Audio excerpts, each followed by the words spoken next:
There is one move, though, I could see them making, and it's a long shot. It is a long shot. Like, trust me. But if there's one quarterback that is worth going out on a limb and getting, it would be Deshaun Watson. And I think Oh yeah.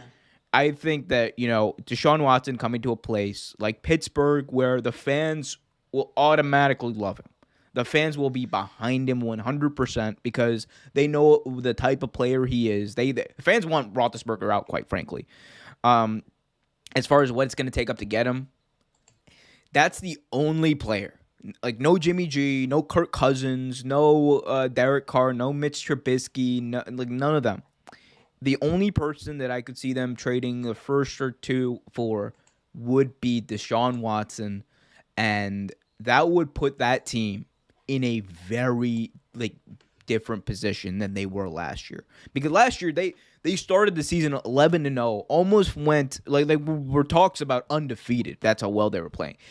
But the thing is, they relied too much on Roethlisberger. They relied too much on the passing game, and it wasn't sustainable at the end of the day.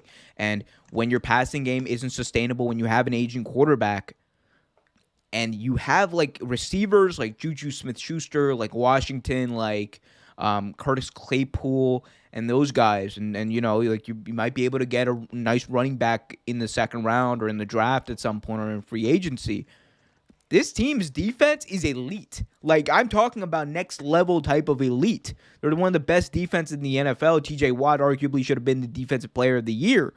But at the same time, you're seeing them not go, they're seeing them regress because of Ben Roethlisberger. So if you want a plug-and-play option to automatically put your team over the top and make it on OP, I think Deshaun Watson on that Steelers team would be dangerous. And if I'm the Steelers GM, I'm at least making the call. Look, you'll get Roethlisberger, you'll get a competent quarterback in exchange. You have to give up 2 first-round picks. That's a starter, right? That's the starter for Deshaun Watson, at least, and whatever picks you would have to give up in general. But that's the posting fee. Right.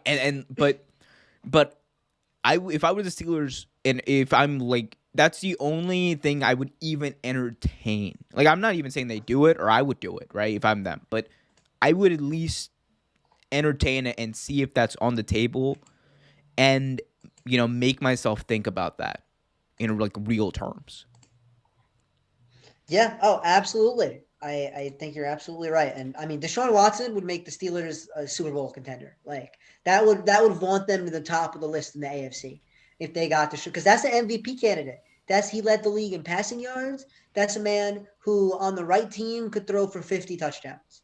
So you put him on the Steelers with that cast of receivers. I mean, that's OP. They're going to give the Ravens a good run for their money. So Mike Tomlin, if you're listening, don't do it. Everything I just said was bullshit. Deshaun Watson is a terrible player. He's not a franchise quarterback. Deshaun Watson went to Clemson, all right?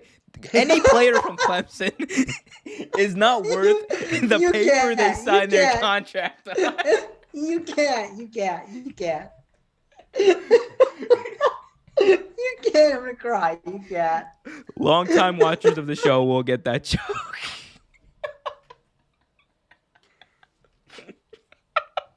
I'm sorry. I couldn't resist. It was Deshaun Watson. I couldn't resist. I'm going to hell. I'm dead. But yes, no, Deshaun Watson's the only dude you would even entertain in that situation if you're the Steelers. There's no other free agent or trade option out there that you would entertain. Because I'm not, fuck out of here. I'm not trading for Kirk Cousins. Thanks for watching this video from Real Take Sports Talk. Remember to like, share, subscribe, hit that notification bell so you get notified whenever a new video is released. Also, remember to check out our live show every single Thursday at 8 p.m. right here on the YouTube channel. And remember, keep it real.